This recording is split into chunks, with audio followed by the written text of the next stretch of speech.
कहानी शुरू होती है रात को। हम एक लड़की को देखते हैं जिसका नाम टेस था। इस अपनी नौकरी के सिलसिले में इस शहर में आई थी। इधर टाउन में इसने एक घर अपने रहने के लिए किराए पर लिया था, मगर खैर वो उस घर की चाबियां भूल आती है, इसीलिए ये उस कंपनी में कॉल करती है जिससे इसने ये घर किराए पर लिया था और अपनी गाड़ी में वापस जाकर बैठ जाती है ताकि कंपनी वाले इसको चाबियां लाकर दे सकें। तभी ये महसूस करती है कि शायद उस घर में कोई है। दोबारा से घर की तरफ आकर घर का दरवाजा बजाती है और खिड़की से भी देखने लगती है। उस घर में एक लड़का था जो दरवाजा खोलता है। ये उसको बताती है कि एक कंपनी से उसने ये घर किराए पर लिया है, मगर वो लड़का टेस को ये बताता है कि उसने भी ये घर किराए पर लिया है। मतलब कंपनी वालों ने दो लोगों को इस घर को किराए पर दिया था। बाहर बहुत ज्यादा बारिश हो रही थी, इसीलिए वो लड़का टेस को अंदर आने का कहता है। टेस की भी मजबूरी थी, इसीलिए वो अंदर आ जाती है और पूरे घर को चेक करने लगती है ताकि यहाँ पर कोई गड़बड़ ना हो। अब वो लड़का उसको अपने पेपर दिखाता है जिस कंपनी से उसने घर को किराए पर लिया था। टेस उससे कहती है, ठीक है, ये घर तुम्हारा है, तुम यहाँ पर रह सकते हो, मैं अपनी गाड़ी में बैठकर कुछ सोचती हूँ। मगर वो लड़का उससे कहता है, नहीं, मुझे ऐसे बिल्कुल अच्छा नहीं लगेगा,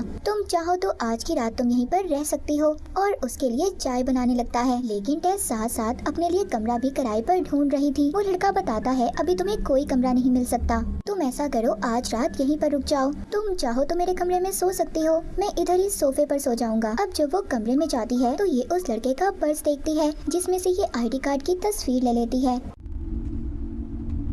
इसलिए कि अगर इसके साथ कुछ गलत हुआ तो इसके पास कोई सबूत तो होगा। जब ये नहाकर बाहर आती है तो वो लड़का इसके लिए शराब की बोतल लेकर बैठा था। तुम चाहो तो मेरे साथ बैठ सकती हो, जैसे तुमने चाय नहीं पी ऐसे ही ये भी मत पीना, क्योंकि मैं जानता हूँ तुम मुझ पर बिल्कुल एतबार नहीं करती। अब खैर टेस को आहिस्ता आहिस्ता इसकी बातों पर यकीन होने लगा था। टेस उसके साथ बैठकर थोड़ी और बातें करती है कि वो एक नौकरी के सिलसिले में यहाँ पर आई है, और कुछ देर बातें करने के बाद वो सोने चली जाती है। थोड़ी ही देर बाद टेस को कुछ महसूस होता है कि जैसे उसके कमरे का दरवाजा किसी ने खोल दिया हो। वो डर कर उठ जाती है। उसको ऐसा लग रहा कि कहीं वो लड़का तो इसके साथ नहीं कुछ करने वाला, मगर जब ये देखती है तो वो तो सो रहा था। अब ये उस लड़के को जगाकर उससे पूछती है कि कहीं तुमने तो ऐसा नहीं किया, क्या कह रही हो तुम, मैं तो सो रहा था। तभी हम देखते हैं इस घर में इन दोनों के अलावा कोई और भी था। अब खैर टेस दोबारा से सोने के लिए चली जाती है। जब वो सुबह उठती है तो उसको उस लड़के का लिखा हुआ एक कागज मिलता है जिसमें उसने लिखा था, मैं काम के सिलसिले में बाहर जा रहा हूँ, हम शाम को मिलेंगे। टेस भी अपने इंटरव्यू के लिए निकल जाती है,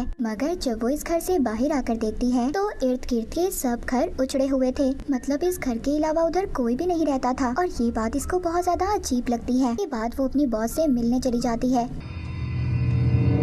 और उसका इंटरव्यू भी बहुत अच्छा हुआ था, यानी कि उसकी अब नौकरी भी लग गई थी। जब उसकी बॉस उससे पूछती है कि तुम कहाँ पर रह रही हो, तो जब वो इस टाउन और घर के बारे में बताती है तो बॉस कहती है, वो जगह बिल्कुल अच्छी नहीं है, तुम जल्दी से वहाँ से निकलो। जब टेस अपना इंटरव्यू देकर दोबारा से घर आती है तो अब इसको खुद ही इस जगह से डर लगने लगा था। जब ये घर के अंदर जा रही थी तभी उधर एक आदमी आ जाता है। वो आदमी इसको इस घर में जाने से रोक रहा था, मगर टेस डर कर अंदर आ जाती है। वो आदमी से कह रहा था, देखो मेरी बात मानो, बाहर आ जाओ। ये बहुत ज्यादा डर जाती है और पुलिस को फोन करती है। खुद ही ये घर से जाने का फैसला करती है, अपना सारा सामान पैक करती है। फिर कुछ देर के बाद जब ये थोड़ा सा ठीक होती है तो ये वॉशरूम जाती है। उधर टिश्यू नहीं था। जब ये टिश्यू लेने बेसमेंट में जाती है तो उधर का दरवाजा खुद ब खुद बंद हो गया था और इसका फोन भी बाहर पड़ा था। अब ये उधर से बाहर जाने का रास्ता ढूंढ रही थी, तभी ये उधर दीवार के अंदर एक रस्सी देखती है। जब ये इसको खींचती है तो उधर से एक दरवाजा खुलता है।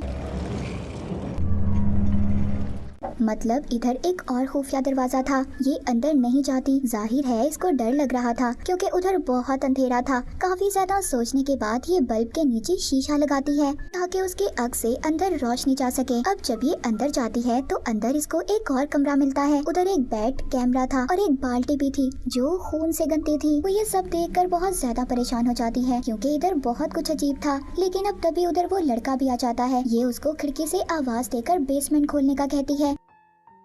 अब जब वो आकर बेसमेंट का दरवाजा खोलता है, टेस बहुत ज्यादा डरी हुई थी और घर छोड़कर जाने लगती है। मगर वो लड़का कहता है, आखिर बात क्या है, तुम मुझे सब बता सकती हो। वो उधर उसको कमरे के बारे में बताती है, उधर बेड और कैमरे के बारे में भी। वो कहता है वो बेसमेंट है। अच्छा तुम रुको, मैं चेक करके आता हूँ, मगर तुम इधर ही मेरा इंतजार करना, क्योंकि अगर दोबारा बेसमेंट का दरवाजा बंद हो गया तो हम दोनों ही फंस जाएंगे, इसीलिए तुम बाहर रुको।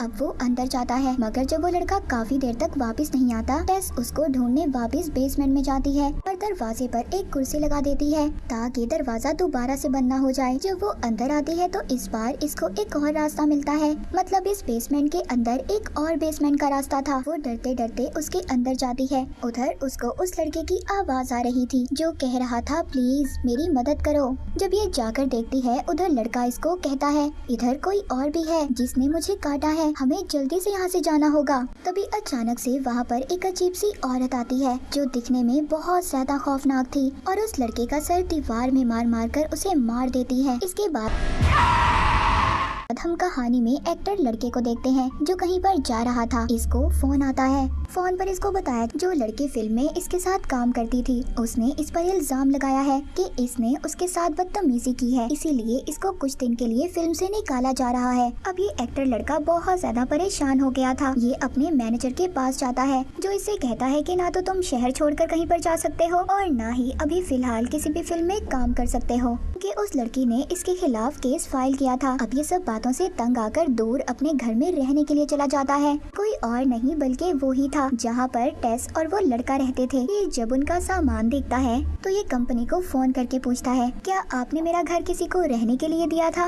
वो कहते हैं हाँ, कुछ दिन पहले हमने इस घर को किराए पर दिया था। ये कहकर वो फोन बंद कर देते हैं। ये बात काफी अजीब थी। इस घर के मालिक को ही नहीं पता था कि उसका घर किराए पर है। So who the fuck is staying in my house? Phone बंद करने के बाद ये बेसमेंट के दरवाजे को देखता है जिसके आगे कुर्सी रखी हुई थी जो टेस रख कर गई थी। ये उसे हटाकर दरवाजा बंद कर देता है। रात को जब ये शराब पीकर बहुत ज्यादा नशे में था तो ये उस लड़की को सॉरी बोलता है जिसने इस पर केस किया था और फिर सो जाता है। सुबह को ये टेस और उस लड़के का सामान देखता है। अब इसको ये लग रहा था कि शायद बेसमेंट में कुछ है। जब ये बेसमेंट के दरवाजे के पास जाता है तो इसको किसी के चलने की आहट महसूस होती है। ये डर जाता है और फिर एक चाकू और टॉर्च लेकर बेसमेंट के अंदर जाता है जिधर इसको वही शीशा दिखाई देता है जो टेस ने लगाया था। उधर वो कमरा भी जिधर कैमरा और बेड था। ये सब देखकर ये बहुत खुश होता है और बाहर आकर इस घर की लंबाई और चौड़ाई नापने लगता है और सोचता है इस घर में तो इतना बड़ा बेसमेंट है, इस घर को तो मैं बहुत ज्यादा महंगा बेच सकता हूँ। और फिर वापस जाकर उस कमरे की लंबाई और चौड़ाई को नापने लगता है। इसको वो रास्ता भी मिल जाता है जो टेस ने देखा था, जिसे देखकर तो ये और भी ज्यादा खुश होता है जिधर पिंजरे भी रखे हुए थे। जब ये और आगे जाता है तो उधर ये एक और कमरा देखता है जिसमें टीवी पर शो चल रहा था कि छोटे बच्चों को कैसे रखा जाता है। तभी इसको अपनी तरफ कोई चीज आते हुए दिखाई देती है। ये वही औरत थी जिसने टेस के साथ वाले लड़के को मारा था और अब ये इस एक्टर लड़के को भी एक खुफिया गड्ढे में डाल देती है जिधर टेस इसको संभालती है। जी हाँ, टेस अभी जिंदा थी और इसी बेसमेंट में मौजूद थी। अब हम इस घर की पुरानी कहानी के बारे में जान पाते हैं कि ये सब क्यों हो रहा था। इस घर का जो असल मालिक था उसका नाम फ्रैंक था। अब वो बेबी डिलीवरी का कुछ सामान खरीदता है जिसके बाद वो एक लेडी का पीछा करता हुआ उसके घर चला जाता है ये कहकर कि वो प्लम्बर है। उस लेडी के घर जाकर उसकी खिड़कियाँ खोल देता है। फिर जिसके बाद वो वापिस अपने घर आ जाता है तो उसका पड़ोसी उससे कहता है कि मैं ये घर छोड़कर जा रहा हूँ। फ्रैंक कहता है तुम जाओ, मैं कभी भी यहाँ से नहीं जाऊँगा। जब वो घर का लॉक खोलता है उधर बहुत सारी दर्द भरी चीखने की आवाजें थी जो बेसमेंट से आ रही थी। अब खैर ऐसा क्यों था, फ्रैंक बेसमेंट में क्या करता था, ये हमें कहानी में आगे जाकर पता चलेगा। कहानी दोबारा से प्रेजेंट यानी मौजूदा वक्त में आती है। हम टेस को देखते हैं। टेस और वो एक्टर लड़का अभी भी खुफिया गड्ढे में कैद थे। टेस कहती है देखो तुम मुझसे डरो नहीं, खुद को संभालो। तभी वो औरत ऊपर से दूध की बोतल देती है और उससे कहती है इसे पी लो। वो एक्टर लड़का ऐसा नहीं करता। टेस कहती है देखो इसकी बात मान लो और एक बच्चे की तरह एक्टिंग करो, तभी तुम बच पाओगे। मगर वो ऐसा नहीं करता क्योंकि टेस तो ये समझ गई थी कि अगर ये ऐसा करेगी तभी इस औरत से बच पाएगी। मगर एक्टर लड़का जो उसकी बात नहीं मानता तो ये औरत इसको अपने साथ ले जाती है। इसके साथ ऐसे पेश आ रही थी कि जैसे ये कोई डरा हुआ छोटा बच्चा हो और दरवाजा भी खुला छोड़ गई थी। इसी बात का फायदा उठाकर टेस अब यहाँ से भाग जाती है। वो औरत इसका पीछा कर रही थी मगर ये उस खुफिया बेसमेंट से बाहर आकर दूसरी बेसमेंट से खिड़की तोड़कर बाहर निकलने की कोशिश करती है। तो इसकी मदद वही आदमी करता है जिसने इसको पहली मर्तबा इस घर में जाने से रोका था।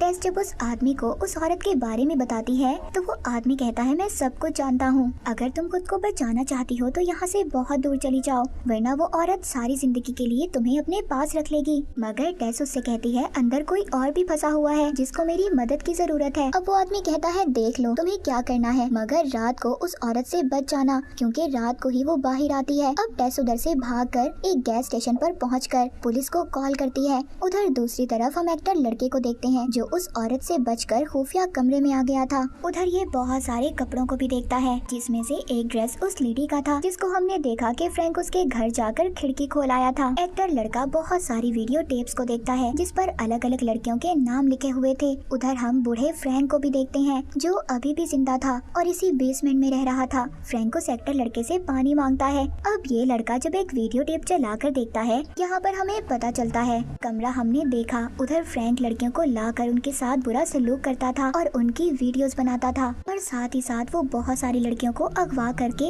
इधर ही पिंजरे में बंद करके रखता था। ये सब जब एक्टर लड़का वीडियो में देखता है तो उसे बहुत बुरा लग रहा था। वो सोचता है कोई आदमी इतना बुरा कैसे कर सकता है। अब वो ये देखकर कहता है, मैं भी तो बुरा हूँ, मैंने भी तो एक लड़की के साथ गलत ही किया है। अब फ्रैंक उसे देखकर गन उठाता है, जिसे देखकर एक्टर लड़का डर गया था, मगर वो खुद को ही मार लेता है। उधर दूसरी तरफ टेस की बातों को पुलिस सीरियस नहीं ले रही थी। वो समझते हैं कि ये लड़की पागल है और हमसे झूठ बोल रही है। पुलिस वाले यहाँ से चले जाते हैं। अब टेस खुद ही घर की खिड़की तोड़कर अपनी गाड़ी की चाबियां लाती है। जब वो यहाँ से जाने लगती है तभी वो औरत उसकी गाड़ी के सामने आकर खड़ी हो जाती है और इसे पकड़ने की कोशिश करती है, मगर टेस इसको गाड़ी से मारकर बेहोश करके खुद बेसमेंट के अंदर एक्टर लड़के को बचाने जाती है। तभी वो भी बाहर आ रहा था और डर से वो फ्रैंक की गन टेस पर चला देता है, ये समझ कर के उसके सामने वो ही पागल औरत है। वो टेस को संभाल कर बाहर लाता है। तभी वो आदमी भी उधर था जिसने टेस को इस घर में जाने से रोका था। वो इन्हें अपने साथ ले जाता है। अब ये उससे पूछते हैं कि आखिरकार ये औरत है कौन और हमसे क्या चाहती है। वो आदमी बताता है ये औरत 40 साल से इस घर में है, मगर एक्टर लड़का कहता है ऐसा कैसे हो सकता है, ये घर तो मेरा है। वो आदमी कहता है कागजात के मुताबिक ये घर तुम्हारा होगा, मगर वो घर सच में उस औरत के बाप का है जिसका नाम फ्रैंक है। यहाँ पर हमें पता चलता है ये औरत कोई और नहीं बल्कि फ्रैंक की बेटी थी। और फ्रैंक जो कुछ भी लड़कियों के साथ करता था उन्हें यहाँ पर लाकर उनसे बच्चे पैदा करवाता था। ये औरत इसके कामों का एक भयानक रूप था जो फ्रैंक की सजा थी, क्योंकि उस वक्त फ्रैंक की बेटी बहुत छोटी बच्ची थी और ये सजा फ्रैंक को अपनी बेटी के रूप में मिली थी। ये सब जानने के बाद ये दोनों बहुत हैरान थे। एक्टर लड़का टेस से कहता है कि मुझे तुम्हें हॉस्पिटल लेकर जाना होगा, लेकिन वो आदमी कहता है अभी नहीं। वो पागल और भयानक औरत हर जगह घूम रही होगी पर वो यहाँ पर नहीं आएगी, मगर वो औरत यहाँ पर भी आ जाती है और इस आदमी को मार देती है। ये उससे बचकर पानी के टैंक पर चढ़ गए थे, मगर एक्टर लड़के के हाथ में जो गन थी वो नीचे गिर जाती है। अब जैसे ही ये औरत इनकी तरफ बढ़ती है ये टेस को नीचे फेंक देता है ताकि इसकी जान बच जाए, मगर वो औरत भी टेस के पीछे छलांग लगा देती है क्योंकि ये इसको अपनी बेटी समझ रही थी। पर ये दोनों बेहोश हो जाती हैं। एक्टर लड़का जब इनके पास आता है तो समझता है कि ये मर गई, मगर टेस अभी भी जिंदा थी। ये जब उसे दोबारा से बचाने की कोशिश करता है तो पीछे से वो औरत भी जिंदा हो जाती है और इस लड़के का सर फाड़कर इसे मार देती है।